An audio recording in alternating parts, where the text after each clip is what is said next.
बेटिका को जोर से आ करके उबासी आ गया। बेटिका मैया को मोड़ो फटे आ करके, और तोते का बच्चा उड़ता उड़ता आ रहा था। तोते के बच्चे ने देखा, कितनी सुंदर गुफा है,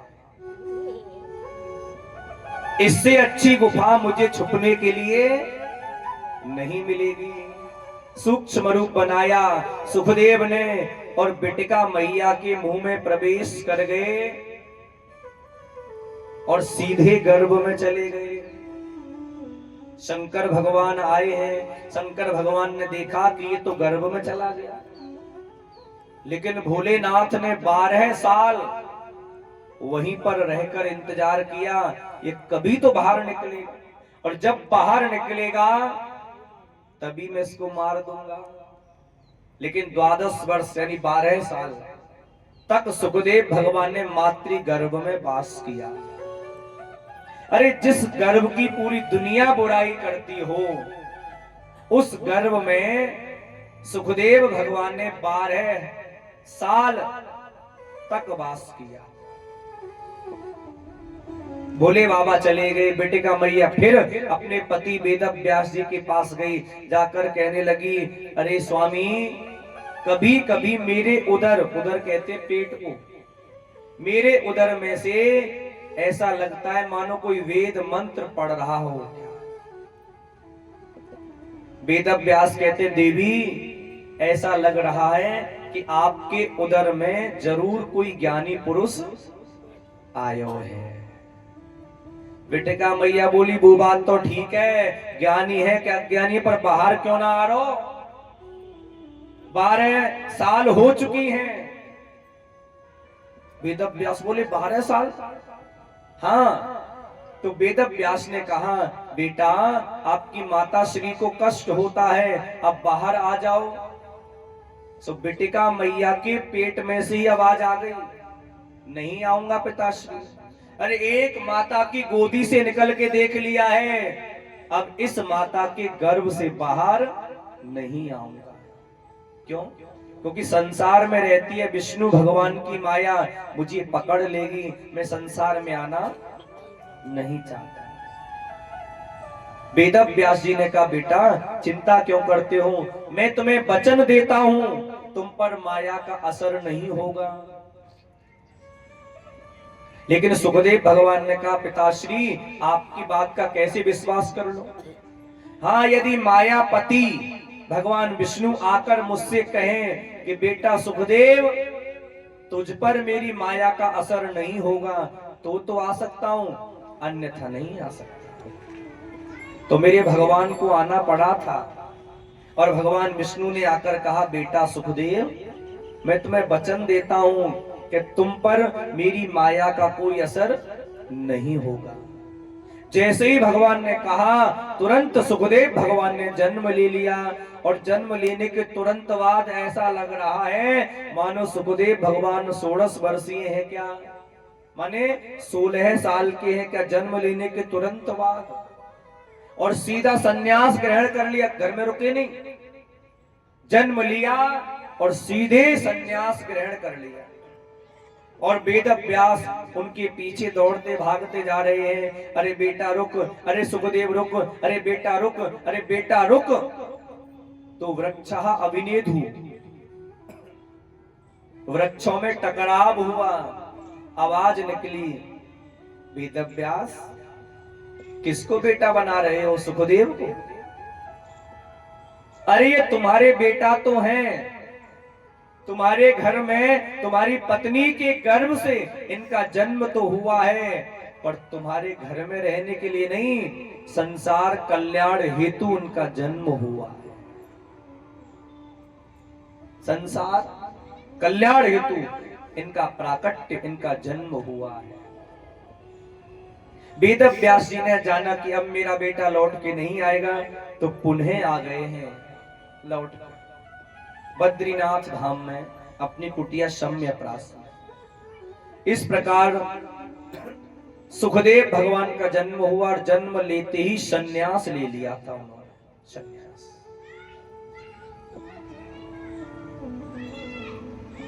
आगे सूत जी कहते हैं ऋषियों से कि ऋषियों, आपने जो प्रश्नों के जवाब मांगे थे मुझसे, अब मैं वह आपको दे रहा हूं। तो ध्यान देकर सुनिएगा।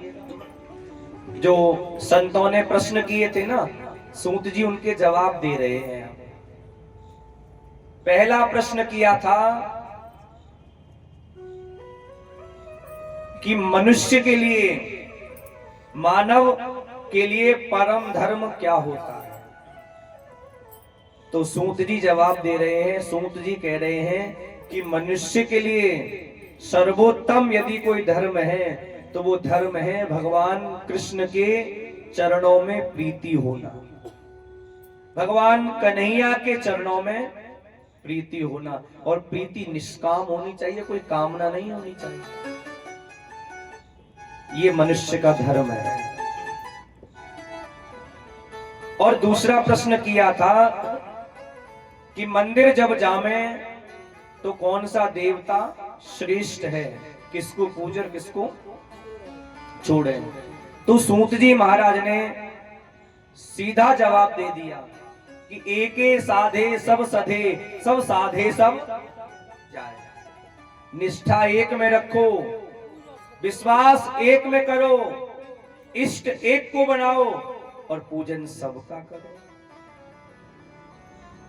निष्ठा एक में रखो और पूजा सबकी करो।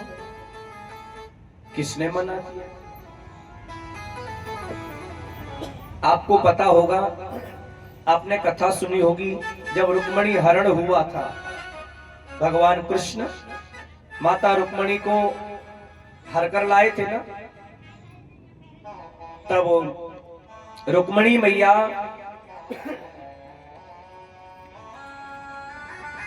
मंदिर आई थी माता कात्यायनी का पूजन करने के लिए।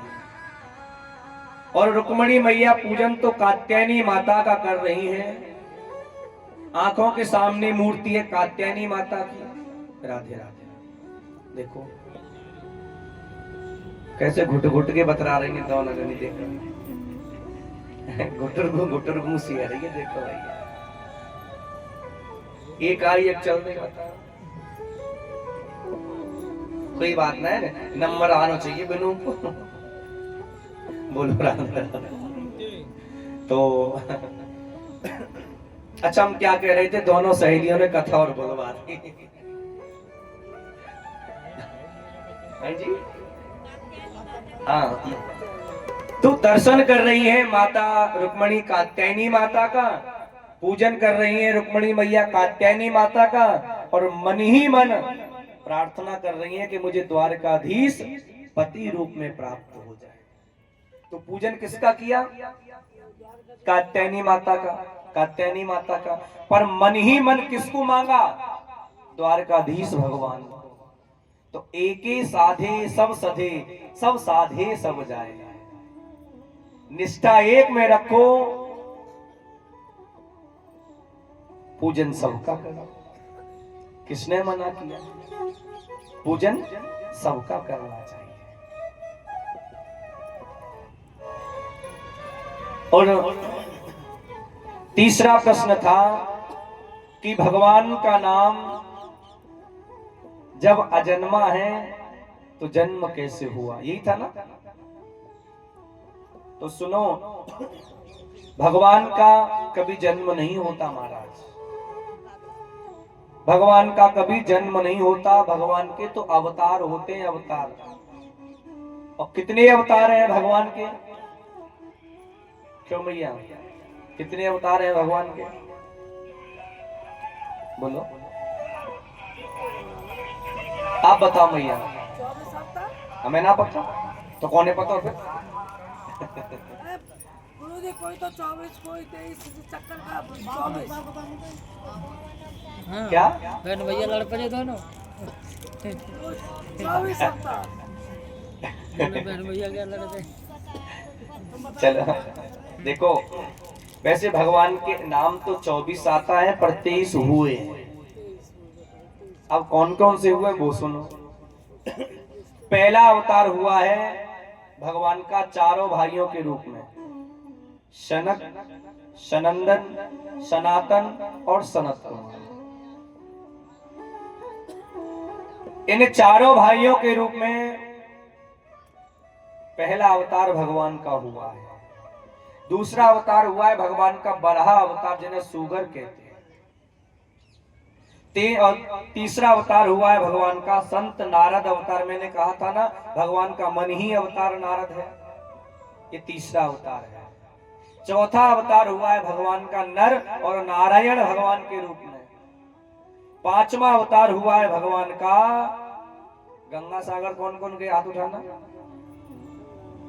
कपिल देव भगवान का दर्शन किया है वहीं पर। ये भगवान का पांचवा अवतार है। कपिल देव के रूप में भगवान का पांचवा अवतार है। छठवां अवतार हुआ है दत्तात्रेय जी के रूप में। सातवां अवतार हुआ यज्ञ भगवान, यज्ञ के रूप में। आठवां अवतार हुआ है ऋषभ देव अवतार। ये जो जैन धर्म है ना, ये ज्यादा पुराना नहीं है, सबसे पुराना सनातन धर्म है हमारा। और ये जो जैन धर्म है, हमारे भगवान ने आठवां अवतार लिया, ऋषभ देव अवतार। तो ऋषभ देव जी ने जैन धर्म की नींव रखी थी। तो आठवां अवतार ऋषभ देव अवतार। नौवां है पृथु अवतार। 10वां है मत्स्य अवतार। 11वां है कच्छप अवतार। 12वां है, दीपावली से 2 दिन पहले पूजा होगा ना, धनतेरस। उस दिन धन्वंतरी भगवान का अवतार हुआ। और ये धन्वंतरी अवतार भगवान का 12वां अवतार है। और 13वां अवतार जब समुद्र मंथन हुआ, देवता छुड़ा के ले गए अमृत को, तब भगवान का बड़ा सुंदर सा अवतार हो गया, जिसका नाम है मोहिनी अवतार। ये भगवान का 13वां अवतार है। 14वां अवतार हुआ है प्रहलाद जी की रक्षा करने के लिए, हिरण्याकश्यप का उद्धार करने के लिए, जिन्हें नरसिंह भगवान कहते हैं। ये भगवान का 14वां अवतार हुआ है। और 15वां अवतार जो कल कथा के माध्यम से झांकी भी होगी, जो राजा बलि के 3 पग लेने गए थे भूमि, वामन भगवान का, ये वामन अवतार भगवान का 15वां अवतार है। 16वां अवतार हुआ है परशुराम अवतार। 17वां अवतार हुआ है सुखदेव भगवान के पिताश्री परम पूज्य वेद व्यास के रूप में।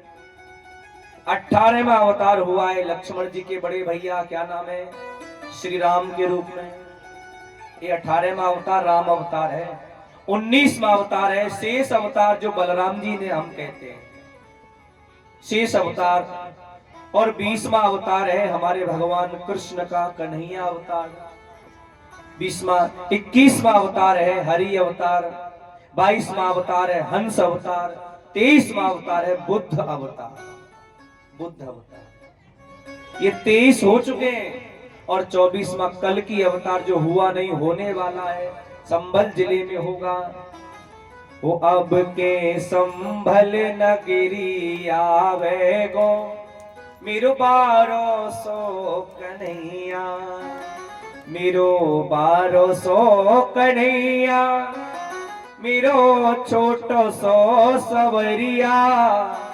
ओ अब के संभल नगरी आवे गो, मेरो 1200 कन्हैया।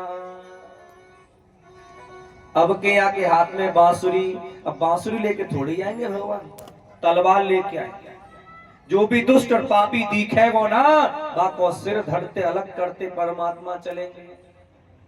लेकिन ये मत सोचना भगवान के दर्शन करके मरेंगे, अभी नहीं। हाँ, तुम चले जाओगे, तुम्हारी कई कई पीढ़ियां बदल जाएंगी, तब भगवान का अवतार होगा। कब होगा? जब घोर कलयुग आएगा। अच्छा, कलयुग की उम्र कितनी है? नहीं, कलयुग की पूरी उम्र, कलयुग की उम्र है 4,32,000 वर्ष की। कलयुग है 4,32,000 वर्ष का। और कलयुग के 4 चरण हैं। और प्रथम चरण चल रहा है अभी तो, और उसमें भी 5.5 के समथिंग साल गुजरी है। 5,500 समथिंग साल गुजरी है, लगा लो। अभी तो छोंको नहीं लगे कलयुग को। अब सोचो, जब ऐसा हो रहा है और जब घोर कलयुग आएगा तब क्या होगा। है? हमारे गुरुदेव कहते हैं बेटा, सबसे पहला युग है सतयुग, फिर है, बोलो बोलो, त्रेता युग, फिर है द्वापर और फिर है कलयुग। तो सतयुग में एक व्यक्ति की उम्र होती थी 1,00,000 वर्ष की। सतयुग में एक व्यक्ति की उम्र होती थी 1,00,000। तभी तुम सुनते हैं ना कि फलाने संत ने 10,000 साल तपस्या करी, भगवान को प्राप्त कर लिया। फलाने ने 50,000 साल तपस्या करी, मतलब 1,00,000 की उम्र होती होगी।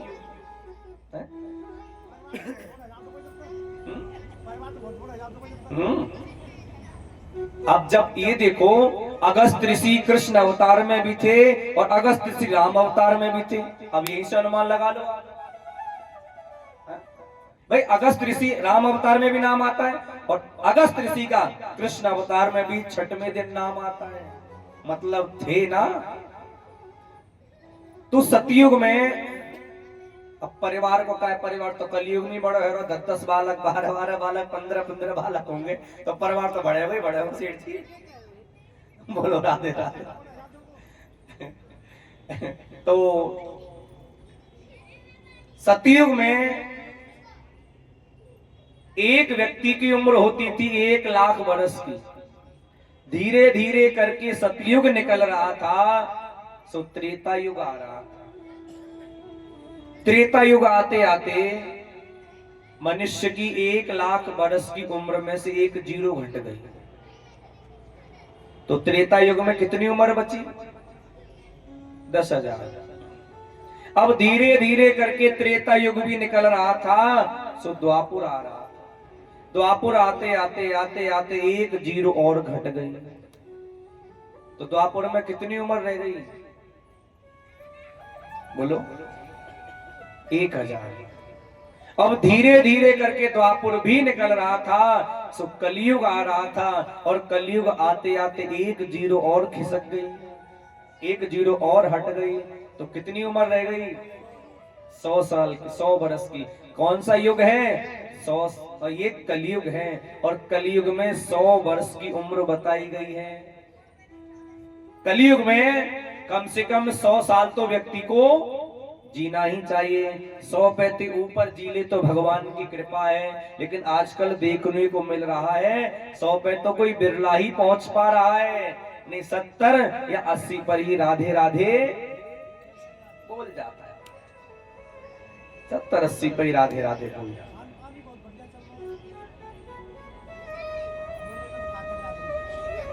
हाँ? भगवान के अवतार तो मैया 24 हैं, पर 24 अवतारों में से 2 अवतार श्रेष्ठ हैं। कौन कौन से अवतार हैं? कृष्ण अवतार और राम अवतार। के राम कृष्ण दो एक हैं, अंतर नहीं निमेष। इनके नैन गंभीर हैं तो इनके चपल विशेष। राम के नैनों में गंभीरता है और कृष्ण के नैनों में चपलता है। राम मर्यादा पुरुषोत्तम है और कृष्ण लीला पुरुषोत्तम है। लीला पुरुषोत्तम। और ऋषियों ने श्री सुखदेव भगवान की कथा, जन्म की कथा सुनी। संत ने प्रश्न किया, क्यों जी, ये सुखदेव भगवान के जो पिताश्री हैं, जिनका नाम वेद व्यास है, इनका जन्म कैसे हुआ और इनकी माता का नाम क्या था? तो सूत जी कहते हैं कि ऋषियों, ये जो परम पूज्य वेद व्यास है ना, इनकी आपको मैं वंशावली बताऊं। भगवान नारायण के बेटा हुए हैं ब्रह्मा, ब्रह्मा के हुए हैं वशिष्ठ, और वशिष्ठ ऋषि के पुत्र हुए हैं शक्ति, और शक्ति के ही पुत्र हुए हैं ऋषि पराशर, ऋषि पराशर, और पराशर के ही पुत्र हुए हैं परम पूज्य वेदव्यास।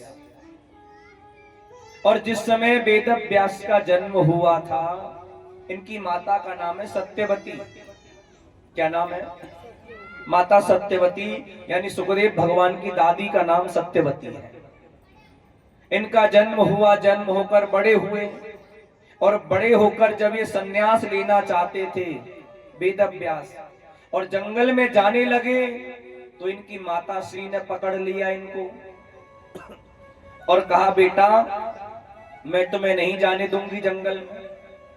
अरे बेटा, तुम्हारे भरोसे ही तो हम जीवित हैं, और तुम हमारे बुढ़ापे का सहारा बनोगे, और जब तुम चले जाओगे ना, तो हम किसके सहारे जीवित रहेंगे।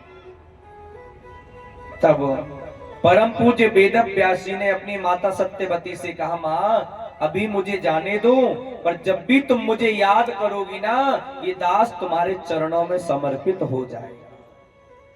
वही वेदव्यास गए हैं उत्तराखंड में, फिर बद्रीनाथ जाकर माता सरस्वती नदी के किनारे एक छोटी सी कुटिया बनाई है। कुटिया का नाम है सम्यप्रास। विवाह हुआ, पत्नी का नाम हुआ बिटिका, और बिटिका मैया के गर्भ से श्री सुखदेव भगवान का जन्म हुआ है। और जिन सुखदेव भगवान ने जन्म लेते ही संन्यास ले लिया हो, ऐसे सुखदेव भगवान का जन्म हुआ। और सुखदेव भगवान के जाने के बाद इनका मन नहीं लगता था पिताश्री का, वेदव्यास जी का।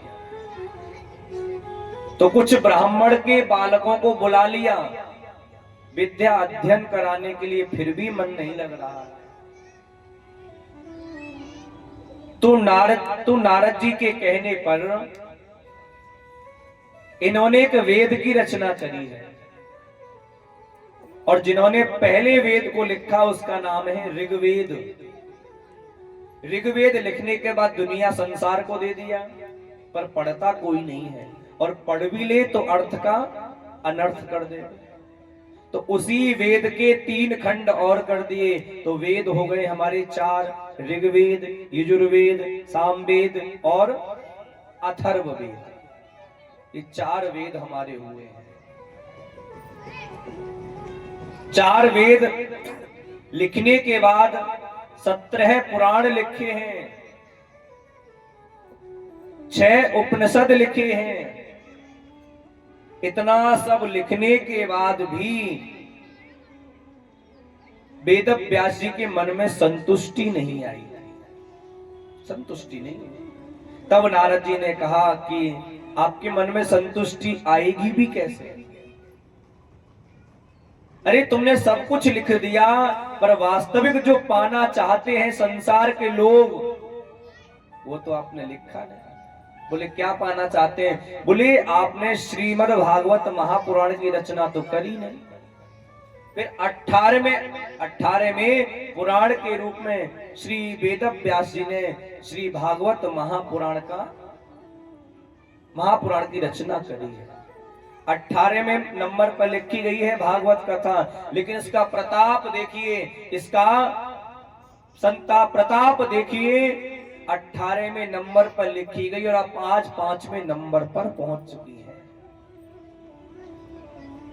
श्रीमद् भागवत महापुराण।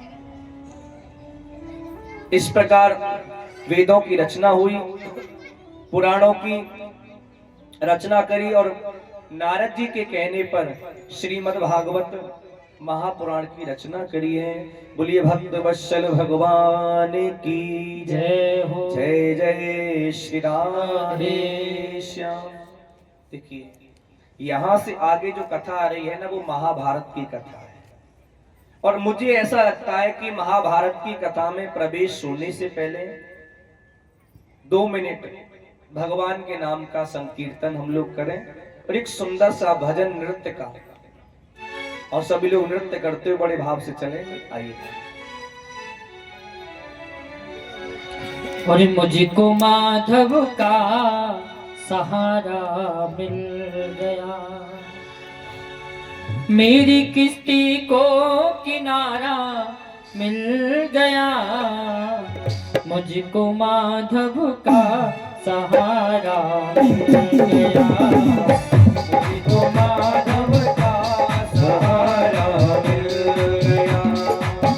मेरी किश्ती को किनारा मिल गया, मेरी किश्ती को किनारा मिल गया। मुझको माधव का सहारा मिल गया, मुझको माधव का सहारा मिल गया।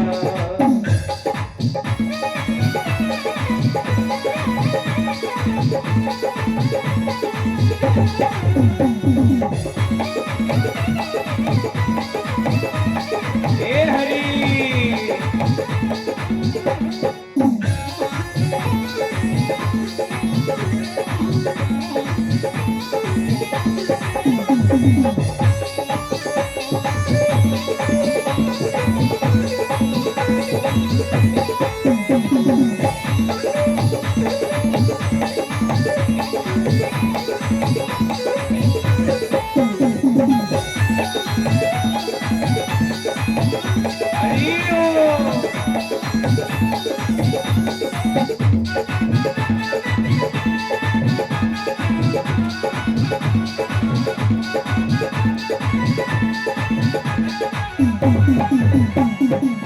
ढूंढती थी मेरी नजरें वो नजरें, ढूंढती फिरती थी नजरें ये नजर, ढूंढती थी मेरी नजरें एक नजर, ढूंढती थी मेरी नजरें एक नजर।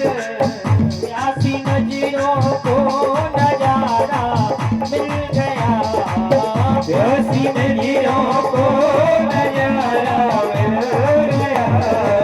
मुझको माधव का सहारा मिल गया, मुझको माधव का सहारा मिल गया।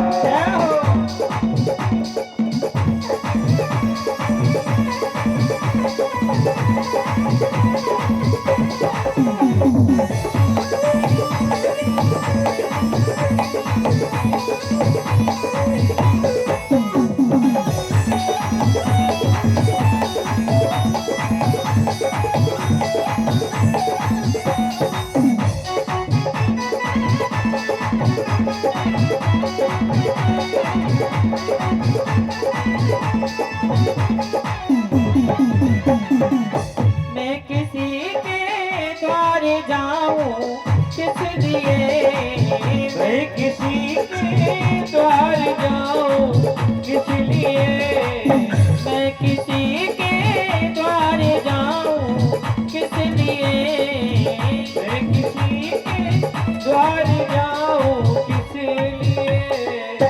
मुझको मोहन का द्वारा मिल गया, मुझको मोहन का द्वारा मिल गया।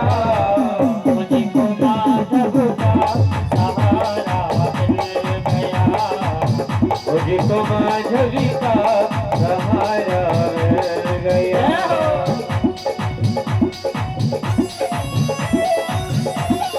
हरि बोल।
भगवान का मुझको मेरा श्याम प्यारा मिल गया, मुझको मेरा श्याम प्यारा मिल गया, मुझको माधव का सहारा मिल गया, मुझको माधव का सहारा मिल गया, मुझको माधव का सहारा मिल गया, मुझको माधव का सहारा मिल गया।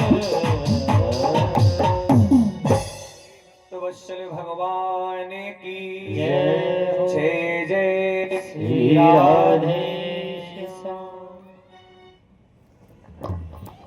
श्री राधे।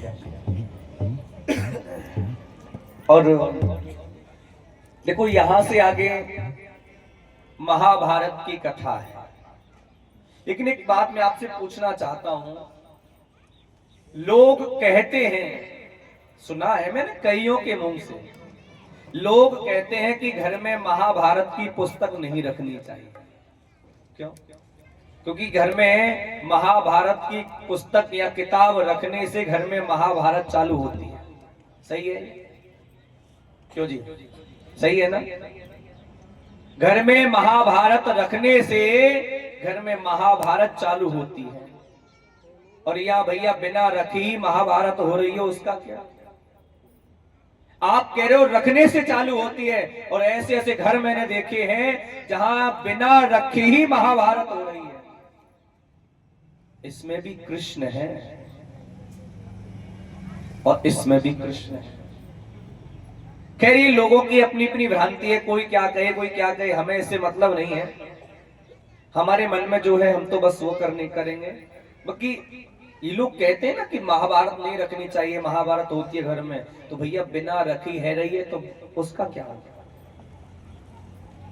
टीवी पे ना आई जब तक सुना हो, टीवी पे का जब तक महाभारत सुन जाता है। सत्य कह रहे हैं आप इस बात को। तो और आजकल मां साहब एक बात बताऊं, आजकल तो ऐसे ऐसे सीरियल दिखाए जा रहे हैं, रामायण को अजीब तरीका से दिखा रहे हैं लोग। आप देखना चलता है टीवी पे, कई तरीका से रामायण आ रही है। उन लोगों को धर्म से कोई मतलब नहीं है।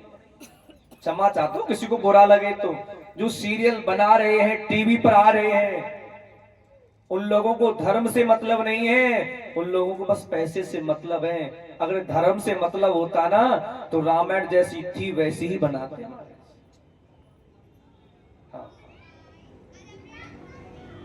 और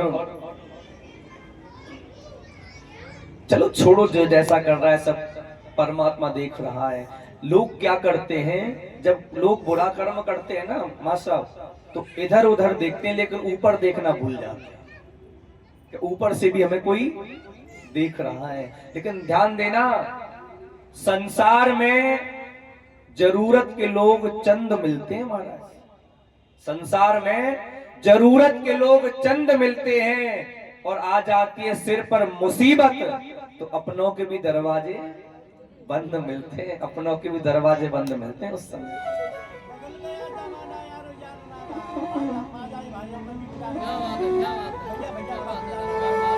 किसी में भी नहीं है, भाई भाई में नहीं बन रही, सास बहू में नहीं बन रही है, और देवरानी जेठानी में नहीं बन रही, किसी किसी में बन भी रही है। ऐसी बात नहीं है, दुनिया एक जैसी नहीं है भैया, किसी किसी में बन भी रही है और किसी में नहीं बन रही।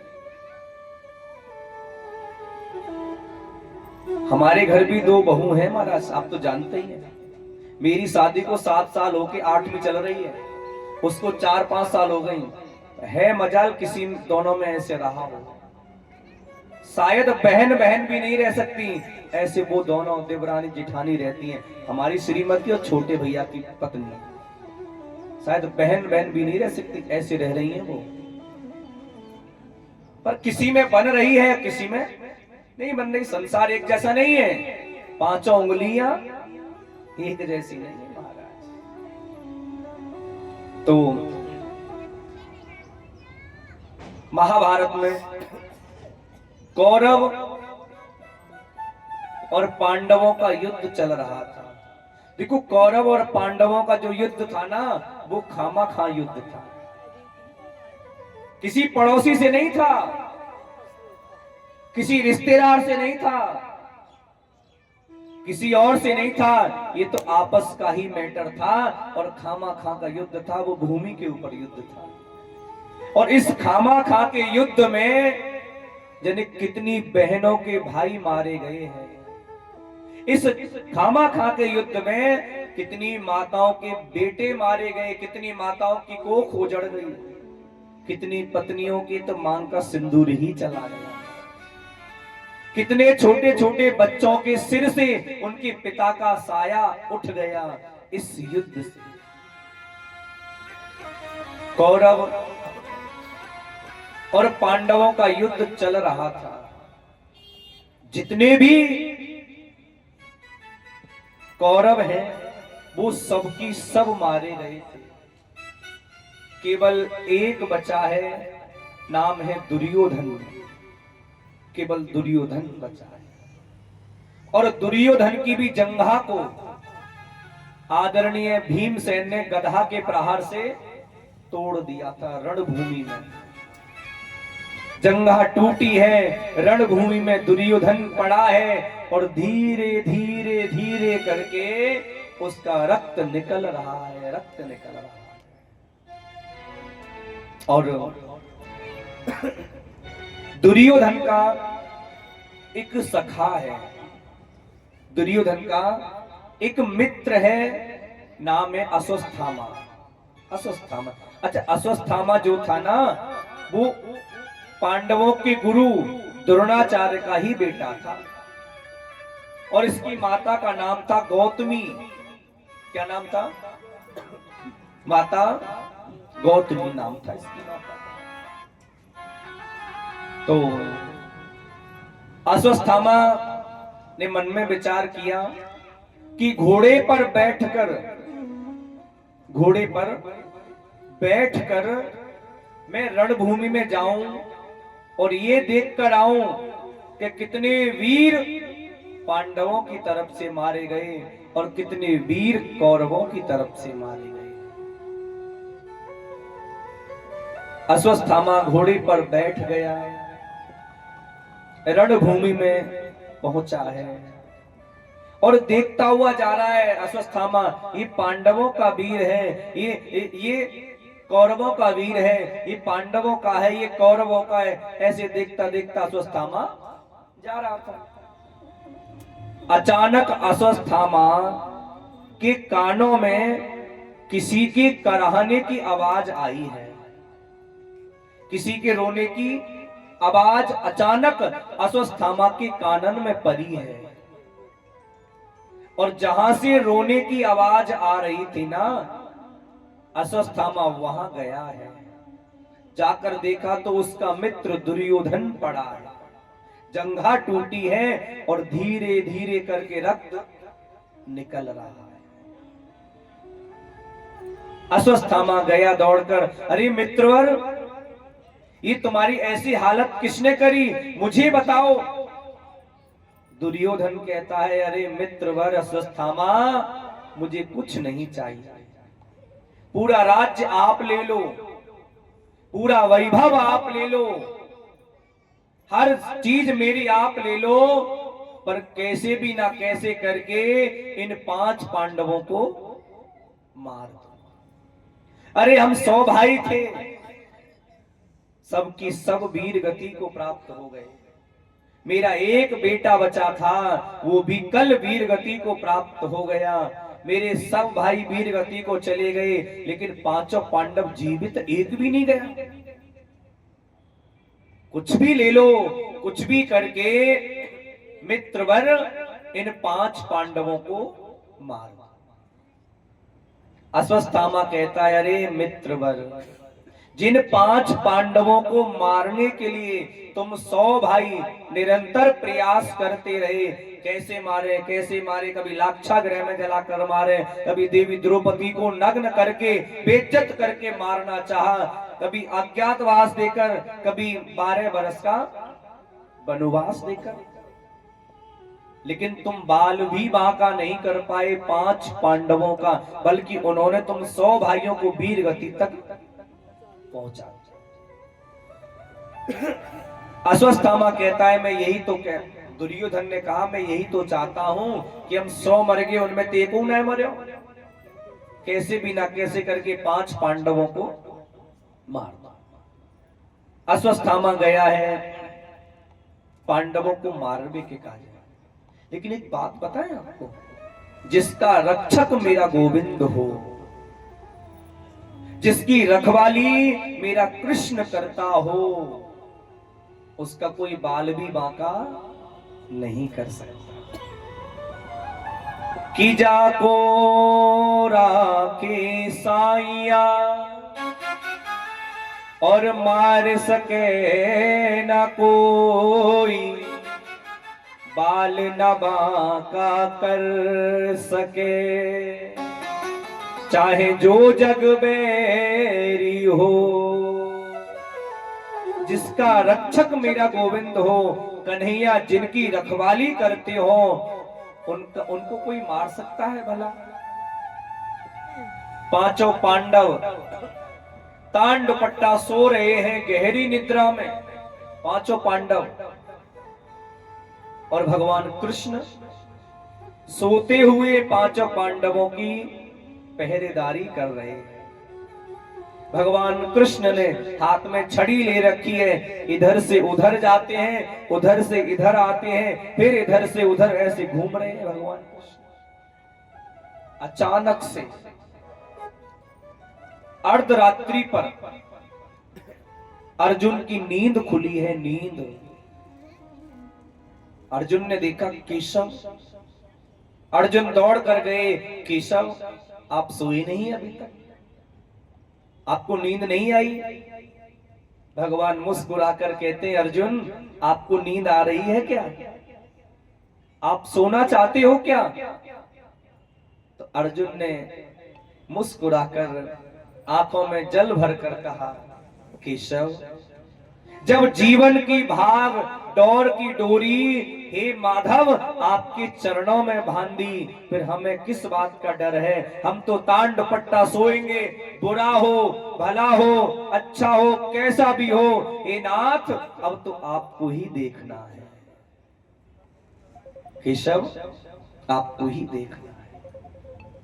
भगवान कहते हैं अर्जुन अभी युद्ध खत्म नहीं हुआ है, शत्रु पक्ष है, कभी भी कहीं से भी हमला कर सकता है। मेरा कहना मानो, ये जगह आपके सोने के लिए उचित जगह नहीं है। 5 पांडवों को जगाया गया, वर्णन है महाराज, जगाया तो देवी द्रौपदी के 5 बेटों को भी था जो अंदर सो रहे थे, और वहां से जाकर खड़े होकर आए, और जहां 5 पांडव सो रहे थे वहां सो गए चादर ओढ़ के। कभी कभी होता है ना ऐसा, बच्चा अंदर कमरे में सोया होता है, माँ जगाती है बेटा जल्दी जग तुझे स्कूल जाना है, स्कूल बस आने वाली होगी तैयार हो।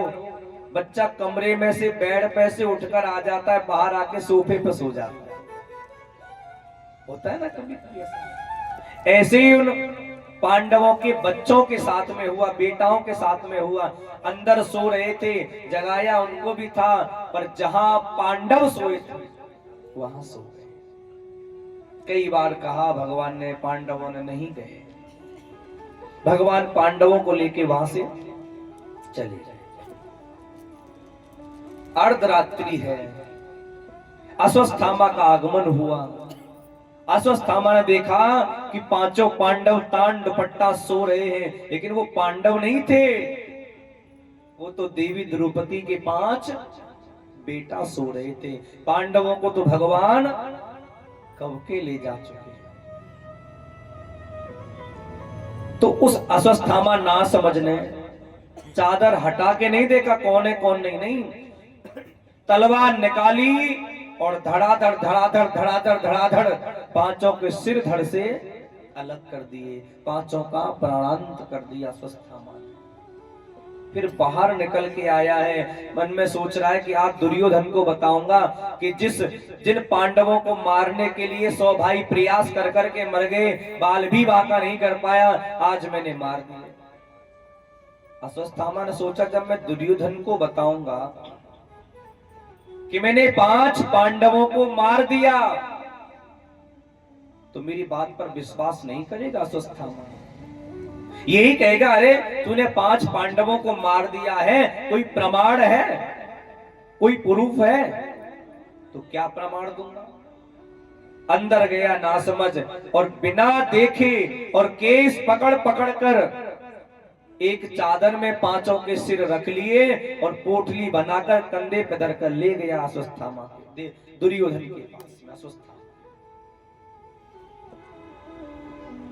दुर्योधन से जाकर अश्वत्थामा ने कहा, देख मित्रवर, तेरा झंझट खत्म कर दिया आज हमने, तेरे 5 पांडवों का हमने वध कर दिया। अरे सोते सोते काट डाला 5 पांडवों को मैंने। दुर्योधन कह रहा है, अरे मित्रवर, वो पांडव है पांडव, कोई गाजर मूली नहीं है जो काट कर ले आए हो। अगर तुमने मार दिया 5 पांडवों को तो कोई प्रमाण है तेरे पास? क्या प्रमाण है दिखा। अश्वत्थामा ने कहा, दुर्योधन, मैं जानता था कि तू प्रमाण मांगेगा और प्रमाण लेकर भी मैं आया हूं। बोले ये देख, इस चादर के अंदर 5 के सिर रखे हुए सिर है। अश्वत्थामा की बात सुनकर दुर्योधन ने कहा, मुझे किसी का सिर नहीं देखना, मुझे यदि दिखाना है तो भीम का सिर दिखा जिसने मेरी जंघा तोड़ी है। बोले मुझे नहीं पता, देख ले कौन सा नकुल है, कौन सा सहदेव है, कौन सा भीम है, कौन सा युधिष्ठिर, खुद देख ले। अब जैसे ही चादर देखी और ऐसे करके पकड़ा और ऐसे करके किया तो वो सिर जो था वो पिचल गया था। क्यों? एक बात बताएं आपको, बड़े मनुष्यों की अपेक्षा छोटे छोटे बालकों का सिर सॉफ्ट होता है, नरम होता है, पिचल गया। उजाले में ले जाके देखा, अरे ये भीम नहीं, ये तो भीम का बेटा है। दुर्योधन बड़ी जोर से रोने लग गया और अपने मित्र अश्वत्थामा से कह रहा है, अरे मित्रवर, ये तुमने क्या कर दिया? अरे मित्र, मैंने आपको 5 पांडवों को मारने के लिए कहा था और तुमने तो देवी द्रौपदी के 5 बेटों को मार दिया। अरे पांडव भले ही हमारे शत्रु थे, पांडव भले ही हमारे दुश्मन थे, पर थे तो हमारे परिवार के, थे तो हमारे खास काका के ही बेटा। अरे मेरा वंश तो खत्म हो ही चुका था, मेरा बेटा कल मारा गया, अब मैं मर जाऊंगा, मेरा वंश तो खत्म हो ही गया। ये काका के बेटों के बेटा थे, ये हमारे वंश को आगे ले जाते, तुमने इनको भी मार दिया। और दुर्योधन ने कहा, अश्वत्थामा, आज मुझे ऐसा लग रहा है कि हमारा वंश अब निर्वंश हो चुका है, निर्वंश हो चुका है। दुर्योधन बड़ी जोर से रोया और रोते रोते दुर्योधन का प्राणांत हो गया, दुर्योधन मारा गया।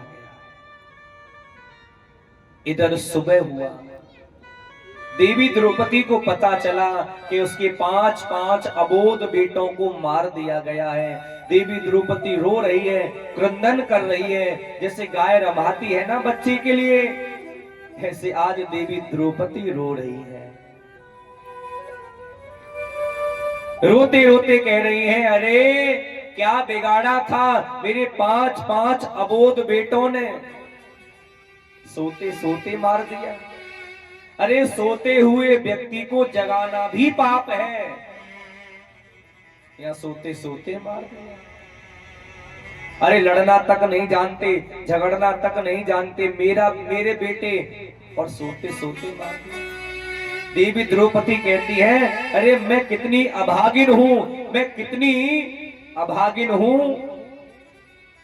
कि चलो मेरे बेटा तो मर गए, पर जाते जाते मैं अपने बच्चों के चेहरा नहीं देख पाई, बच्चों का मुंह नहीं देख पाई, क्योंकि बच्चों के मुख तो पहले ही ले जा चुका अश्वत्थामा। रो रही है। एक माँ जिसके 10 बेटे हों, एक मर जाए तो वो ये नहीं सोचती कि एक ही तो मरा है, बाकी 9 तो जीवित है। वो ये सोचती है कि परमात्मा ने मेरे एक बेटे को भी क्यों मार दिया है, क्योंकि माँ तो माँ होती है साहब। देवी द्रौपदी बड़ी जोर से रो रही हैं और देवी द्रौपदी को रोता हुआ देखकर अर्जुन बोले, देवी रो मत, हमारे बच्चों को मारने वाला आकाश पाताल कहीं भी छुपा हो, मैं ढूंढ कर ले आऊंगा और तुम्हारे चरणों में समर्पित कर दूंगा, और तुम चाहो जैसे उसे मार दो, तुम चाहो जैसे उसे सजा दे दे। अर्जुन ने भगवान को इशारा किया। भगवान रथ पर बैठे, रथ चला रहे हैं, अर्जुन रथ में पीछे बैठे हुए हैं और अश्वत्थामा के पास पहुंचने वाले हैं अर्जुन। तभी अश्वत्थामा ने देखा, अरे अर्जुन आ रहा है, मुझे पकड़कर मुझे मार डालेगा। तो उस ना समझ ने क्या किया, अश्वत्थामा ने अपना ब्रह्मास्त्र चला दिया। ब्रह्मास्त्र, जब अस्त्र शस्त्र काट नहीं करते तब ब्रह्मास्त्र काम आता है। ब्रह्मास्त्र चला दिया, अर्जुन घबरा गए। ब्रह्मास्त्र को आता हुआ देखकर भगवान कृष्ण के चरणों में गिर पड़े और जोर जोर से कहने लगे कि कृष्ण कृष्ण महाभाव भक्तनाम भयंकरा, हे केशव, हे कन्हैया, मेरे प्राणों की रक्षा करो, ये ब्रह्मास्त्र मुझे जलाकर भस्म कर दे। भगवान मुस्कुरा गए, मुस्कुराकर कहने लगे, अर्जुन तुम रहे पागल की पागल। अरे अर्जुन, तुम इतना भी नहीं जानते, विषम औषधि विशिष्यामि, विष की औषधि विष ही होता है, और लोहे को लोहा ही काट सकता है, लोहा और चीज से नहीं कर सकता। लोहे को यदि अलग करना है, लोहे को यदि काटना है, तो लोहा लोहा से ही कटता है, और चीज से नहीं कटता। मान के चलो तुम कहीं गए, खेत इत्यादि पे तुम गए अपने पे, और जाते समय तुम्हारे पैरों में कांटा चुभ गया, कांटा लग गया। अब वहां निकालने के लिए पिन सुई और वो चोटी कहां से लाओगे? तो क्या करोगे आप? कांटा लगा है तो दूसरा कांटा ढूंढते हैं हम लोग उस कांटे को निकालने के लिए। तो ऐसे ही विषम औषधि विशिष्यामि, ऐसे ही इस ब्रह्मास्त्र का, ऐसे ही इस ब्रह्मास्त्र को शांत करने का दूसरा तरीका ब्रह्मास्त्र ही है। अपना ब्रह्मास्त्र चलाओ। देखो, मान के चलो किसी व्यक्ति को काले सर्प ने डस लिया हो, हम उसको झाड़ा फूंका करने वालों के पास ले जाते हैं, और वहां ले जाते वह व्यक्ति मर ही जाता है। अगर वहां ना ले जाकर किसी डॉक्टर के पास ले जाओगे, तो मैंने सुना है वो डॉक्टर जब उसको इंजेक्शन लगाता है ना, तो इंजेक्शन डॉक्टर जहर का ही लगाता है, क्योंकि विषम औषधि विशिष्यामि, विष को विष ही काट सकता है और कोई नहीं काट सकता। ये कन्फर्म है, ये पक्का है कि उस व्यक्ति को काले सांप ने डसो है और डॉक्टर ने जहर का इंजेक्शन लगा दिया तो व्यक्ति बच जाएगा। अगर काले सर्प ने ना डसकर कौ चेटा चेटी ने खाई लियो होए और डॉक्टर जहर घुसा दे इंजेक्शन, मरी जाए। अर्जुन ने इशारा पाया, अपना ब्रह्मास्त्र चला दिया और दोनों ब्रह्मास्त्र आकाश मार्ग में टकराए और शांत होकर जमीन पर धड़ाम से गिर पड़े हैं। और अर्जुन ने दौड़कर अश्वत्थामा के केस पकड़ लिए और सभा में लेकर आए हैं और देवी द्रौपदी के चरणों में गिर दिया और कहा, देवी ये हमारे बच्चों का हत्यारा है, इसको तुम जैसे चाहो वैसे दंड दे सकती हो, वैसे मार सकती हो। तुम बताओ इसे कैसे मारे? इसे पहाड़ से फिकवा कर मारे, या हाथी के पैर से कुचलवा के मारे, या जिंदा जमीन में गाड़ के मारे, या पानी में डुबो कर मारे, या इसको अग्नि में जलाकर मारे जिंदा? बताओ कैसे मारे? अब सोचो, कृष्ण जिसको सखी कहते हो, या जो द्रौपदी भगवान कृष्ण को सखा कहती हो, सखा और सखी का संबंध हो दोनों के बीच में, तो क्या उसके मन में करुणा नहीं आई? देवी द्रौपदी के मन में करुणा आ गई है और देवी द्रौपदी कहती है अर्जुन से कि छोड़ दीजिए इसे, क्या मिलेगा इसको मारने से, छोड़ दीजिए। अरे इसको मारने से यदि मेरे पांचों बेटे जिंदा हो जाते हो तो मैं कहती हूं अभी मार दो, पर ऐसा संभव तो नहीं है, ऐसा संभव नहीं है। ये भी मर जाएगा पर मेरे बच्चे जीवित नहीं होंगे। और हे स्वामी, आज मेरे बच्चे मरे हैं, आज मेरे बेटा मरे हैं, मुझे पता चल रहा है कि बेटा मरने का दुख क्या होता है, पर ये तो तुम्हारी गुरु माँ गौतमी का इकलौता बेटा है। क्या तुम्हारी गुरु माँ को दुख नहीं होगा बेटा मरने का? और जब ये मर जाएगा और तुम्हारी गुरु माँ रोएंगी, क्या तुम देख सकते हो? अपनी गुरु माँ को रोता हुआ देख सकते हो? छोड़ दो, क्या मिलेगा इसको मारने से। लेकिन इधर नकुल और सहदेव कह रहे हैं अर्जुन से, अर्जुन यदि तुम इसको छोड़ दोगे ना तो हम इसको मार देंगे। अब अर्जुन धर्म संकट में पड़ गए। पत्नी कह रही है छोड़ दो, लेकिन भाई कह रहे हैं मार दो। अब पत्नी की सुने या भाइयों की सुने? पत्नी की सुने तो भाइयों का बुरा, और भाइयों की सुने तो पत्नी का बुरा। धर्म संकट में अर्जुन पड़ गए, करे तो करे क्या? लेकिन सुनो, जब जीवन में कोई राह नजर नहीं आवे, जब जीवन हमारा संकटों से घिर जावे, ऐसा लगने लगे कि हमारे सिर पर पहाड़ टूट चुका है दुखों का, जब कोई रास्ता नजर नहीं आवे, तब भगवान के चरणों में गिर जाना चाहिए। तब भगवान के चरणों की शरणागति ले लेनी चाहिए। प्रभु अब आप ही मेरा मार्गदर्शन करो, अब मुझे कहां जाऊं, कैसे जाऊं, क्या करूं, अब आप ही मुझे बताओ। अर्जुन धर्म संकट में पड़े हैं। अर्जुन ने देखा कोई राह नजर नहीं आ रही, तब अर्जुन भगवान कृष्ण के चरणों में गिर पड़े। केशव, आप ही मेरा मार्गदर्शन करो, आप ही मुझे बताओ कि मुझे क्या करना चाहिए। अब तक भगवान शांत खड़े थे, क्योंकि भगवान सोच रहे हैं कि अपन को क्या है, कुछ भी करे अर्जुन। अरे हमसे पूछेगा तो हम सलाह देंगे, और जब हमसे पूछेगा ही नहीं तो हम सलाह क्यों दें? और फजूल की सलाह तो कभी किसी को देनी नहीं चाहिए। शांत खड़े हैं भगवान। अर्जुन चरणों में गिर पड़े, प्रभु मेरा मार्गदर्शन कीजिए, मुझे क्या करना चाहिए। तब भगवान कृष्ण कहते हैं अर्जुन तुम बड़े पागल हो अर्जुन, बड़े भोले हो अर्जुन। अर्जुन ये बच्चों का हत्यारा है अश्वत्थामा, इसको छोड़ना नहीं चाहिए तुम्हें। लेकिन ये ब्राह्मण है, ब्राह्मण को मारना तो दूर, गाली देना भी पाप है।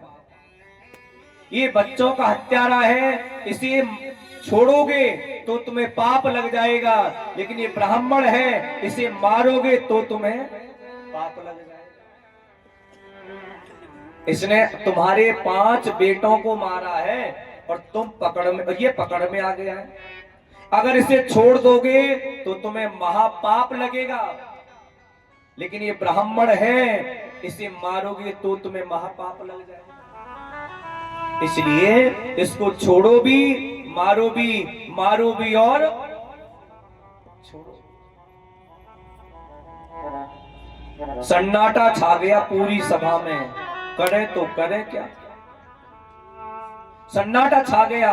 भीम बोले, वाह कृष्ण वाह, तुम्हारे जैसे न्यायाधीश और हो गए ना तो संसार का तो कल्याण हो जाए। भगवान ने कहा, भीम दादा, जहां बोलने के लिए नहीं कहा जाए वहां बोलना नहीं चाहिए, शांत बैठे रहो। अर्जुन समझ रहा है मेरी बातों को, तुम नहीं समझ पा रहे। लेकिन अर्जुन ने इशारा पाया भगवान का। अर्जुन ने इशारा पाया तो अर्जुन ने क्या किया, अश्वत्थामा के आधे सिर के बाल काट दिए, आधी मूछ आधी दाढ़ी काट दी, मस्तिष्क पर मणि है, मणि निकाली और काला चेहरा किया और धक्का देके अपनी सभा से बाहर निकाल दिया। अधम ब्राह्मण का सबसे बड़ा बद तो यही है महाराज, बेइज्जत कर दिया अश्वत्थामा को अर्जुन ने। लेकिन एक बात बताऊं, अश्वत्थामा को शुक्रगुजार होना चाहिए था कि मैंने काम तो मरने का किया था, लेकिन पांडवों ने मुझे मारा नहीं, केवल दंड दिया है, बाकी काम तो मैंने मरने का किया था। लेकिन ईर्ष्या आ गई, अश्वत्थामा के मन में ईर्ष्या आ गई। और देखो, सबसे बड़ा शत्रु मनुष्य का ये ईर्ष्या ही तो है, ये जलन ही तो है। कभी किसी को देखकर ईर्ष्या नहीं करनी चाहिए। और आज का मनुष्य कैसा हो गया है, आज का मानव ऐसा रह गया है कि सामने वाले के सुख को देखकर दुखी है, अपने दुख से दुखी नहीं है, सामने वाले के सुख और संपत्ति को देखकर दुखी होता है। आज का मनुष्य ऐसा रह गया है। ईर्ष्या आ गई अश्वत्थामा के मन में। अश्वत्थामा ने सोचा, अच्छा इतनी हिम्मत इन पांडवन की, जो अपने गुरु पुत्र अश्वत्थामा को बेइज्जत कर दिया, लज्जित कर दिया। इन पांडवों को छोड़ूंगा नहीं। अरे इन पांडवों के वंश में कोई पानी देने वाला नहीं छोड़ूंगा, ऐसा सोच रहा था अश्वत्थामा। और सोचते सोचते अश्वत्थामा को हंसी आ गई। अरे मैं तो पागल हो गया हूं, मैं तो मंद बुद्धि हो गया हूं। अरे मैं सोच रहा हूं पानी देने वाला नहीं छोड़ूंगा, और इनके वंश में बच्चा ही कौन है जो पानी देने वाला होगा। अरे देवी द्रौपदी के 5 बेटा बचे थे, सो मैंने कल मार दिए, और बचे 5 पांडव, ये बूढ़े है गए, आज नहीं तो कल मर ही जाए। अब वंश में पानी देने वाला बचा ही कौन है। हंसते हंसते एकदम शांत हुआ, नहीं नहीं नहीं, एक है अभी, एक है अभी। कौन है? बोले अभिमन्यु की मृत्यु के समय। अभिमन्यु जब चक्रव्यूह में फंसा था, उसकी मृत्यु के समय मैंने सुना था कि अभिमन्यु की जो पत्नी है उत्तरा, वो गर्भवती है। अब तो उस गर्भ में पल रहे बच्चे को 9 महीने पूरे होने वाले हैं। क्यों ना जो गर्भ में पल रहा है बच्चा, उसी का प्राणांत कर दिया जाए, उसी को मार दिया जाए। तो उस नासमझ ने, उस अश्वत्थामा ने, उस ब्राह्मण ने उत्तरा के गर्भ में पल रहे बच्चे पर ब्रह्मास्त्र चला दिया। बच्चा मर जाए। उत्तरा घबरा गई, दौड़कर भगवान के चरणों में गई, चरणों में लेट पड़ी और लेट कर कह रही है कि पाही पाई महायोगी देवदेव जगतपते नान्यं त्वदिभयं पश्ये यत्र मृत्युर्परास्परम्। हे गोविंद, हे केशव, हे माधव, मेरे प्राणों की रक्षा कीजिए। मैं मर जाऊं, मुझे कोई आपत्ति नहीं है केशव। अरे मेरे प्राण भले ही चले जाएं, मुझे कोई आपत्ति नहीं है, पर मेरे गर्भ में पल रहे बच्चे को कुछ नहीं होना चाहिए। यदि आज ये बालक मर गया ना, तो पांडवों के वंश में कोई पानी देने वाला नहीं बचेगा। भगवान ने देखा, अरे ये कुत्सित कार्य कौन कर सकता है। नेत्र बंद करके देखा तो ब्राह्मण अश्वस्थामा। भगवान कहते हैं राम राम राम।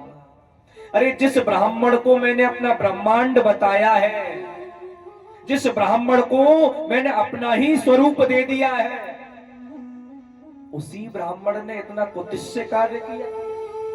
अरे जिस बच्चे ने अभी दुनिया नहीं देखी हो, जिस बच्चे ने अभी पृथ्वी पर पैर नहीं रखा, जो अभी मां के गर्भ में ही पल रहा है, जिस बच्चे ने अभी तक किसी का कुछ नहीं बिगाड़ा हो, उसी को मारने के लिए ब्रह्मास्त्र चला दिया। राम राम राम राम। ऊंची दुकान, ये कैसे कर सकता है ब्राह्मण। लेकिन भगवान ने उत्तरा से कहा, बेटी घबराओ मत, थोड़ी सी देर के लिए देवी बेटी तुम अपने मन में मातृभाव लेकर आओ। उत्तरा के मन में जैसी मातृत्व का भाव आया, भगवान ने सूक्ष्म रूप लिया और उत्तरा के गर्भ में प्रवेश कर गए और अपनी गदा को भगवान ने इतनी तीव्र गति से घुमाया, गर्भ में पल रहे बच्चे की सुरक्षा रक्षा हो गई। बाहर निकल के आए हैं, कहा बेटी अब कैसा महसूस कर रही हो, अब कैसा लग रहा है। हाँ हाँ केशव गोविंद, अब मैं स्वस्थ महसूस कर रही हूँ, अच्छा लग रहा है, जाओ बेटी अब तुम्हें कुछ नहीं होगा। उत्तरा चली गई है। लेकिन एक बात बताऊं आपको, जैसे भक्तों की चालाकी भगवान के सामने नहीं चलती, जैसे भक्तों की चालाकी उस भगवान के आगे नहीं चलती, उसी प्रकार भगवान की भी चालाकी भगवान की भी चालाकी भक्तों के सामने नहीं चलती। ये सब दृश्य देख रही थी पांडवों की माता कुंती।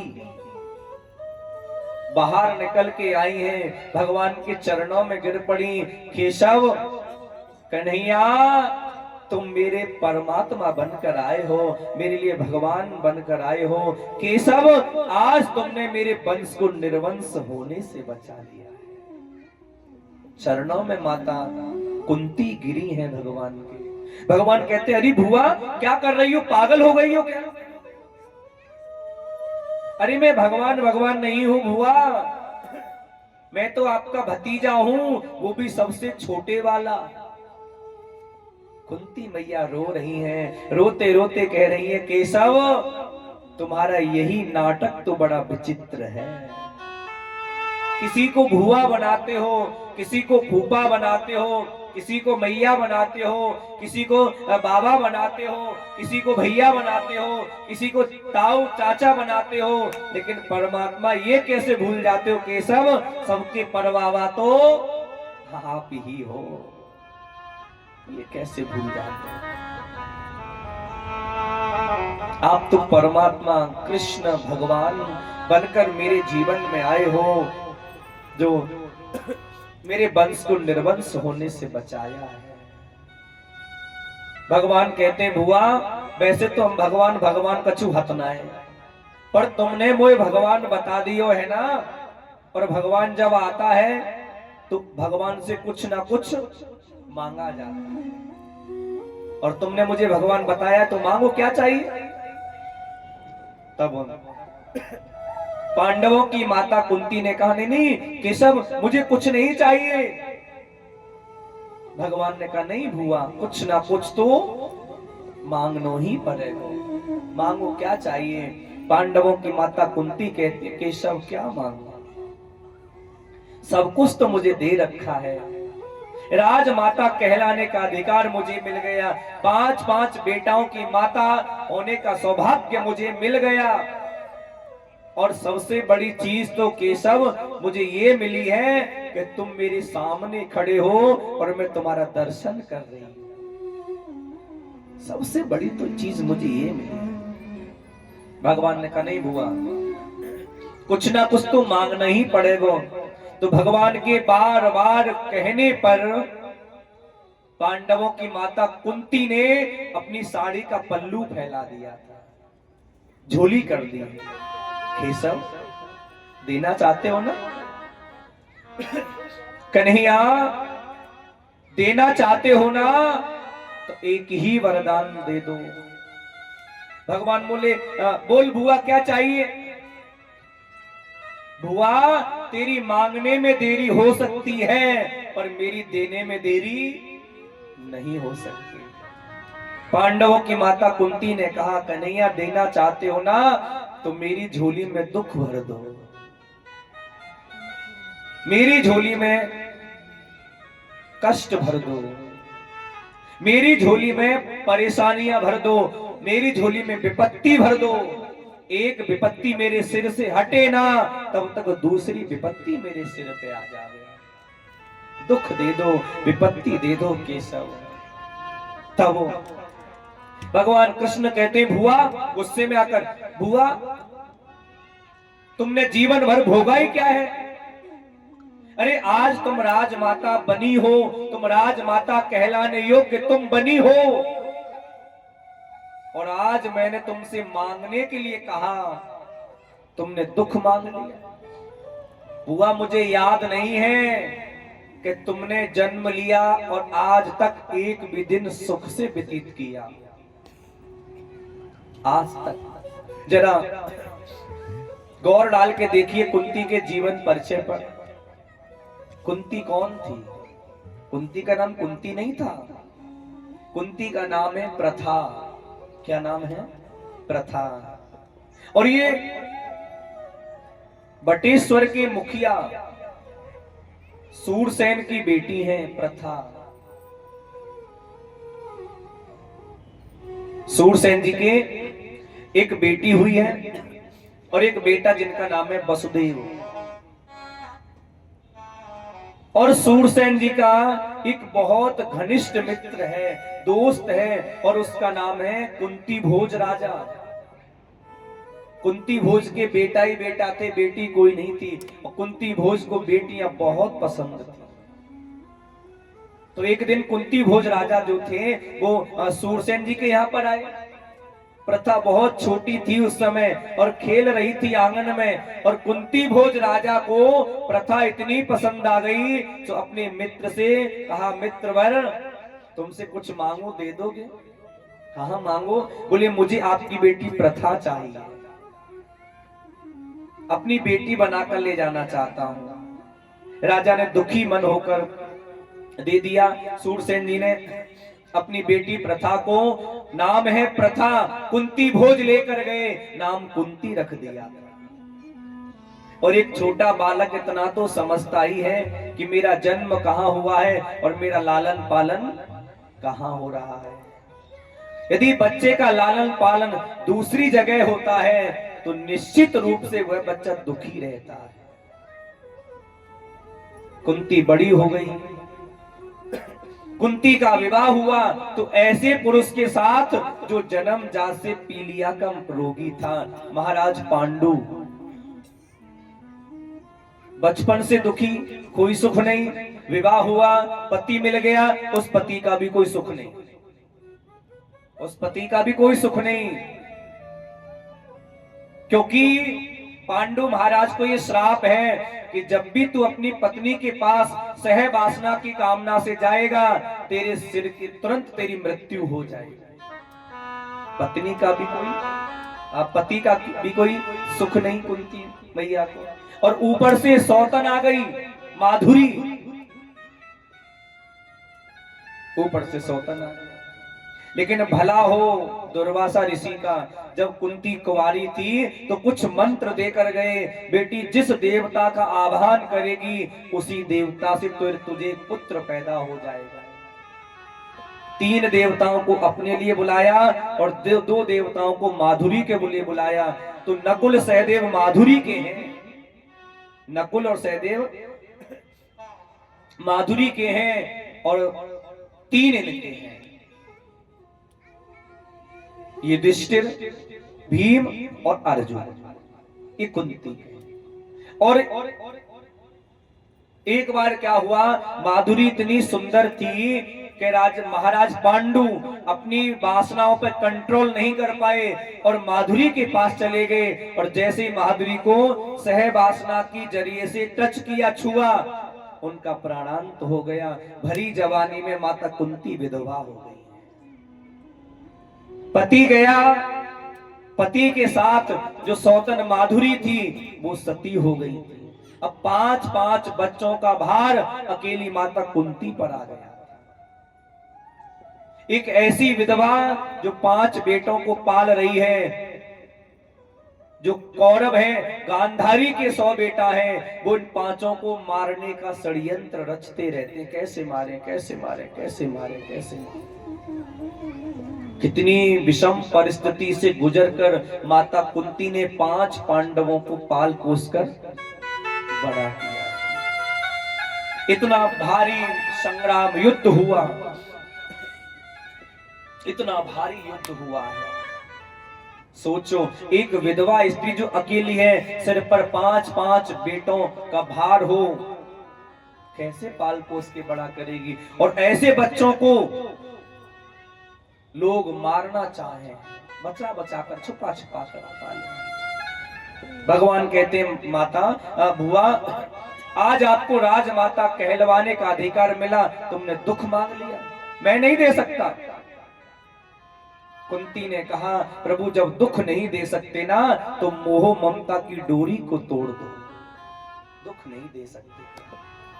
तो माता कुंती बड़े भाव से कहती है कि सुख के माते सिल पर जो हरि हृदय से जाए, अरे बलिहारी बा दुख की जो पल पल नाम जपाए। अरे केशव, ऐसे दुख को लेकर क्या, ऐसे सुख को लेकर क्या करूं जिसमें तुम्हारी याद भूल जाऊं। अरे ऐसे दुख को तो बार बार सिर पे रखना चाहूंगी जिसमें तुम्हारी याद बनी रहती हो। विपदो नैव विपदा संपदो नैव संपदा, विपदो नारायणम विस्मृति संपदो नारायणम स्मृति। विपत्ति को विपत्ति नहीं कहते केशव, संपत्ति को संपत्ति नहीं कहते। भगवान को भूल जाओ, यही सबसे बड़ी विपत्ति है, और उसकी याद हमेशा बनी रहे, यही तो सबसे बड़ी संपत्ति है महाराज, यही तो संपत्ति है। के हनुमंते विपदे प्रभु सोई, के हनुमंते विपदे प्रभु सोई, जब तब सुमिरन भजन न होई, जब तब सुमिरन भजन न होई,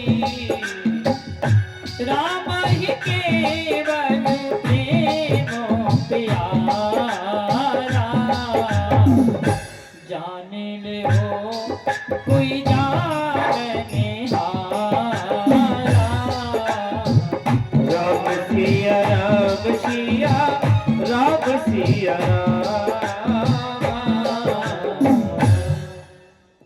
दुख मांगा है पांडवों की माता कुंती ने। भगवान ने माता कुंती को समझाया, लेकिन नहीं मानी है माता। फिर भगवान कृष्ण 5 पांडवों को लेकर माता कुंती को लेकर, देवी द्रौपदी को लेकर रणभूमि में गए हैं, जहां भीष्म पितामह पड़े हुए हैं 54 दिन से। क्योंकि भगवान कहते हैं पांडवों से कि पांडवों, तुम नए नए राजा बने हो, राजधर्म कैसे चलता है ये आपको भीष्म पितामह से सीखना चाहिए। गए हैं, भीष्म पितामह को सबने प्रणाम किया। भीष्म पितामह बाणों की सैया पर लेटे हैं 54 दिन से। भीष्म पितामह कहते हैं पांडवों से कि आपको राज्य मिला है, बहुत बहुत बधाई हो, लेकिन बेटा दान धर्माणि, राज धर्माणि, मोक्ष धर्माणि, जो राजा बनता है ना, उसका सर्वोपरि धर्म होता है अपनी प्रजा को अपने पुत्र के भांति प्रेम करे, अपनी प्रजा की रक्षा करे और अपनी आंखों के सामने कभी पाप होता ना देखे, यह राजा का कर्तव्य होता है। ऐसा कह ही रहे थे भीष्म पितामह, तभी देवी द्रौपदी खिल खिल खिल खिल करके हंस गई थी, खिलखिल करके हंस गई। और भीष्म पितामह के हंसना कोई मजाक वाली बात नहीं है महाराज। भीष्म पितामह कहते हैं देवी द्रौपदी आपको हंसी क्यों आई? देवी द्रौपदी डर गई, नहीं नहीं नहीं नहीं बाबा, मैं तो वैसी हंसी। भीष्म पितामह कहते नहीं बेटी, तुम कुलवती नारी हो, तुम पतिव्रता नारी हो, और जो कुलवती नारी होती है ना वो अकारण हंसती नहीं है। तुम्हारी हंसी के पीछे कोई ना कोई कारण जरूर है। आज देवी द्रौपदी रोने लगी हैं, रोते रोते कह रही हैं बाबा आज तो बड़ा भारी उपदेश कर रहे हो कि आंखों के सामने कभी पाप होते नहीं देखना चाहिए। ये उपदेश उस दिन कहां चला गया था जब दुष्ट दुशासन मेरी साड़ी खींच रहा था। आज तो बड़ा भारी उपदेश कर रहे हो। ये उपदेश तब कहां गया था जब दुर्योधन की सभा में एक रजस्वला नारी को निर्वस्त्र करके, उसको नग्न करके उसकी लाज लूटने का षड्यंत्र रचा जा रहा था। उपदेश कहां गया था? और बाबा मुझे याद है कि जब मैंने सबके हाथ जोड़ना चालू किया तो उस सभा में सबसे आगे आप ही तो बैठे थे, और मैंने हाथ जोड़कर आपसे कहा था कि बाबा एक रजस्वला नारी को और भरी सभा में ऐसे खींच कर लाना ये कहां का धर्म है? और उसको निर्वस्त्र करना, उसको लज्जित करना कहां का धर्म है? आपने सिर नीचे कर लिया था बाबा। मैं जानती थी यदि आप इशारे में भी कह देते ना दुर्योधन, अश्वत्थामा दुर्योधन से और दुशासन से इशारा भी कर देते तो हिम्मत थी उन दुष्टों की, उन पापियों की जो मुझे टच भी कर जाते, छू भी जाते। लेकिन नहीं बाबा, आंखों के सामने पाप होना और होते हुए देखना, ये यदि पाप है तो मैं पूछती हूं ये पाप आपने क्यों किया था? आपने क्यों किया? भीष्म पितामह हिचकियों से रोने लगे हैं, और हिचकियों से रोता देखकर देवी द्रौपदी कांपने लगी, और भीष्म पितामह हिचकियां दे देकर रो रहे हैं, और रोते रोते कह रहे हैं बेटी तुमको पता है आज बाणों की सैया पर लेटे लेटे मुझे 54 दिन बीत गए हैं, और धीरे धीरे करके मेरा रक्त पूरा निकल चुका है, मेरा शरीर शुद्ध हो गया है। क्या मतलब? बोले बेटी उस समय मैं दुष्ट दुर्योधन का दूषित अन्न खा रहा था तो मेरी बुद्धि भी दूषित हो गई थी, और धीरे धीरे करके रक्त निकल गया। तो जितना भी अन्न मैंने दुर्योधन का खाया था और उस अन्न से जितना भी रक्त बना वो सब निकल गया है। मुझे याद है अपने पिछले जन्मों की, आज तक मैंने कोई पाप नहीं किया बेटी। केवल यही पाप किया, उसकी सजा 54 दिन से भुगत रहा हूं, 54 दिन से भुगत रहा हूं। फिर भीष्म पितामह ने कहा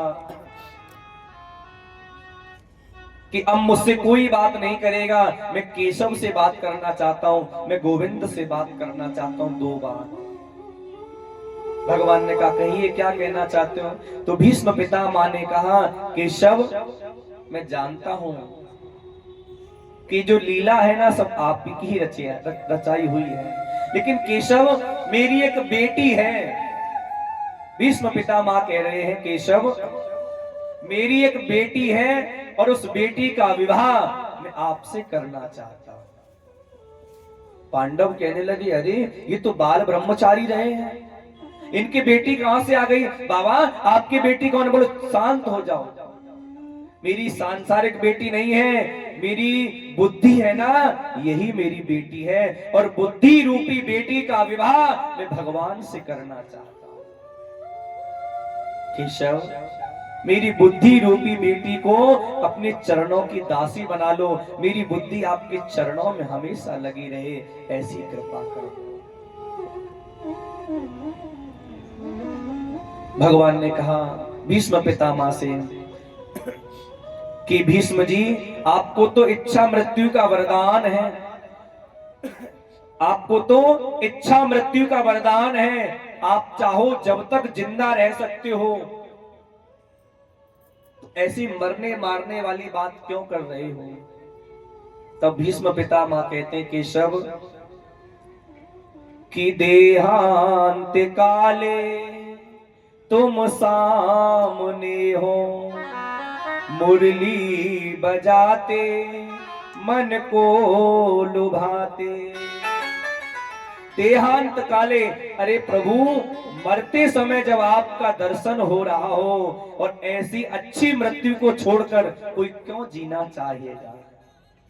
देहांत काले तुम सामने हो, मुरली बजाते मन को लुभाते, और यह गीत गाकर तन नाथ त्यागूं, श्री कृष्ण गोविंद हरे मुरारी।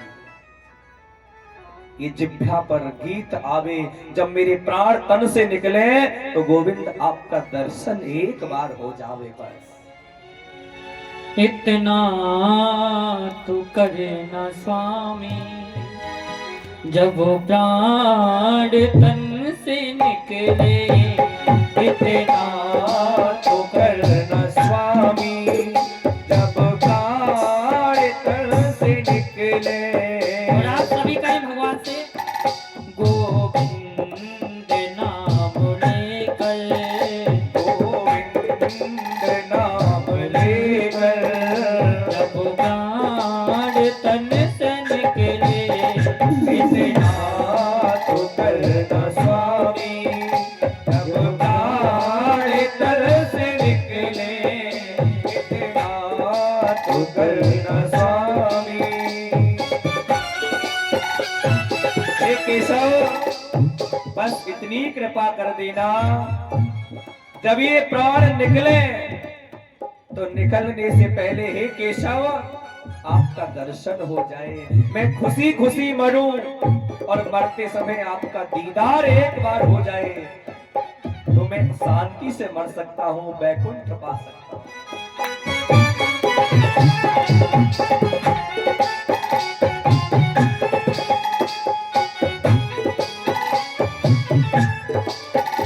श्री गंगा जी का तट हो, यमुना का बंसी बट हो, गंगा जी का तट हो, यमुना का बंसी बट हो,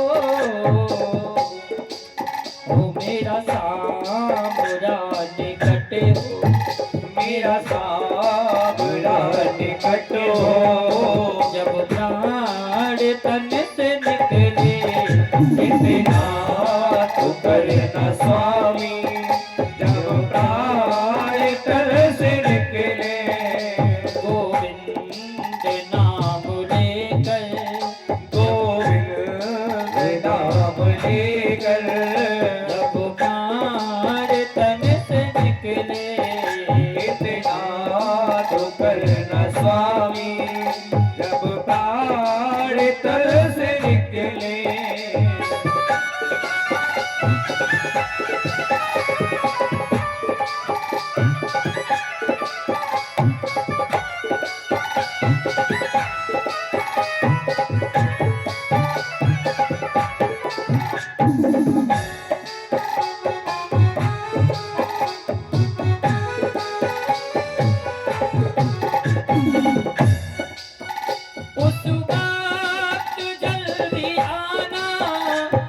नहीं श्याम भूल जाना,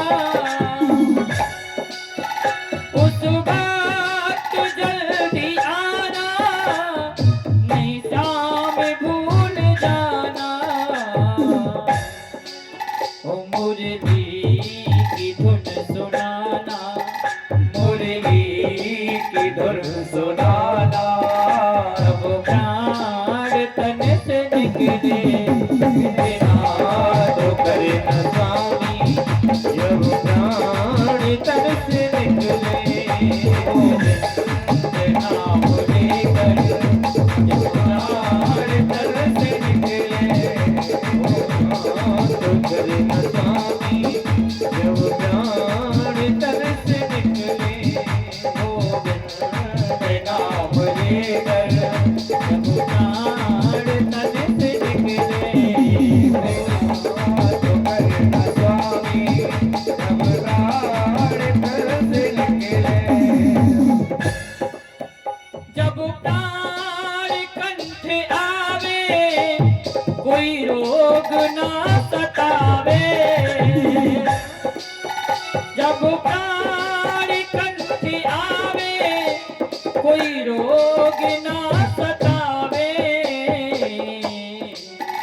यम दर्श ना करावे, यम दर्श ना करावे, जब प्राण तन से निकले गोविंद नाम लेकर, जब प्राण तन से निकले नाथ करे न स्वामी, जब प्राण तन से निकले गोविंद नाम लेकर, जब प्राण गोविंद नाम लेकर, जब प्राण तन से निकले। बोलिए गोविंद भगवान की जय हो। भीष्म पितामह का प्राणांत हुआ, पांडवों ने अंतिम संस्कार किया, लेकिन जिस बच्चे को भगवान ने उत्तरा के गर्भ में जाकर बचाया था ना, आज उस बच्चे ने हस्तिनापुर में जन्म ले लिया है। हस्तिनापुर में जन्म ले लिया, और जब जन्म लिया ना उस बच्चे ने, तो देखो उस बच्चे के लिए 2 जगह से छोचिक आ रहा है।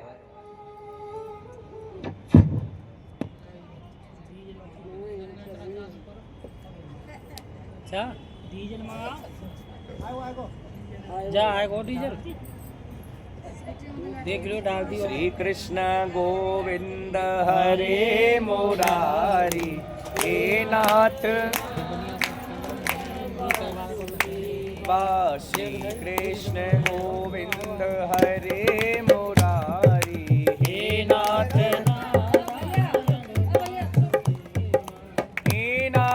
नारायण वासुदेवा, हे नाथ नारायण वासुदेवा, नारायण वासुदेवा, हे नाथ नारायण वासुदेवा।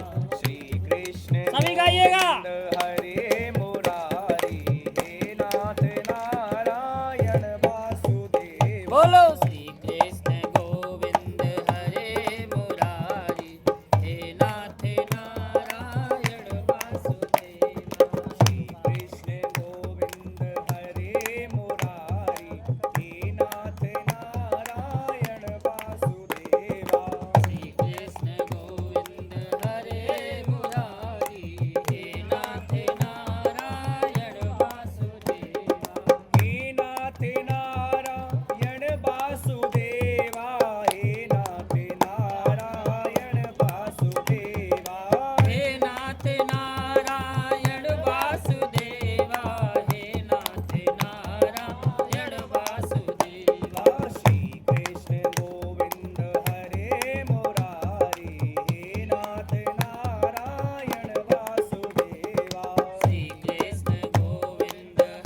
दादी भाई क्या कह रही है?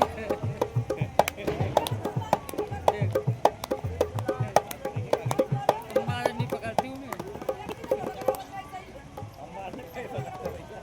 हमारा खाली बताओ नहीं कौन सा साग बढ़िया कर ले।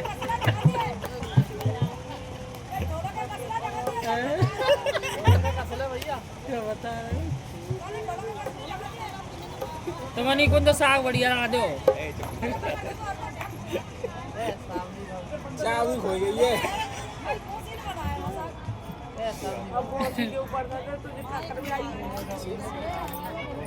आरती करवा दें, कथा तो रह गई है अभी थोड़ी सी आरती। 10 मौसी मिनट बाद पकाए आरती धर रही है। श्री राम। अच्छा बस अभी लाइट आ जाए 10 मिनट बाद आरती करा देंगे।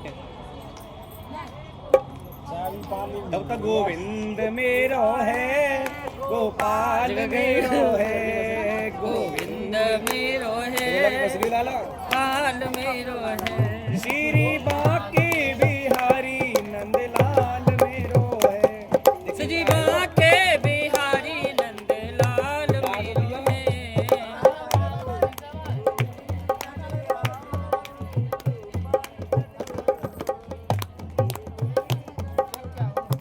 चलो कोई बात नहीं, बोलिए नंदलाल बिहारी लाल की।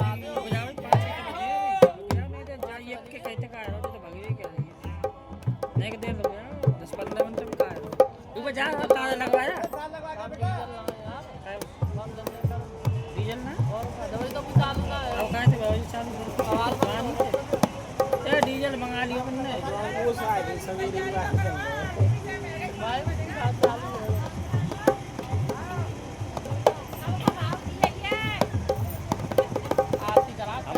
सबके भाव हमारे भाव ना देख रहे करा दियो तुम्हारा ने एक वजन का बात हो। एक कथा कर ले परिचित धर्म को करते एक कंड कर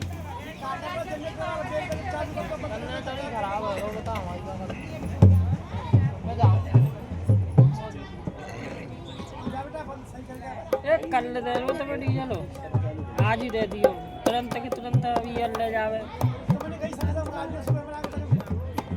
कई कह रहे हैं पहली बार चालू है रो ना वो।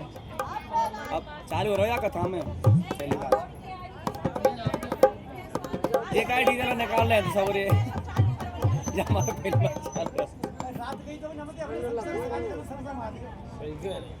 चलो अभी चालू हो जाए तो आरती करा देंगे ठीक है।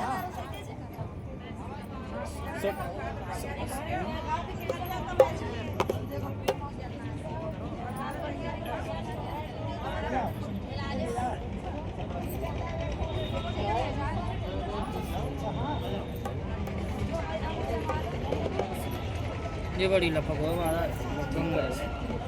ए ढोलक वाले ढोलक का असली तू ध्यान रखिए। बड़ी लपक हो ना कचुआ आता था सुनो 500 रुपये रोज में आइए पानी शिरा दे अब आरती कराने का काम करेंगे।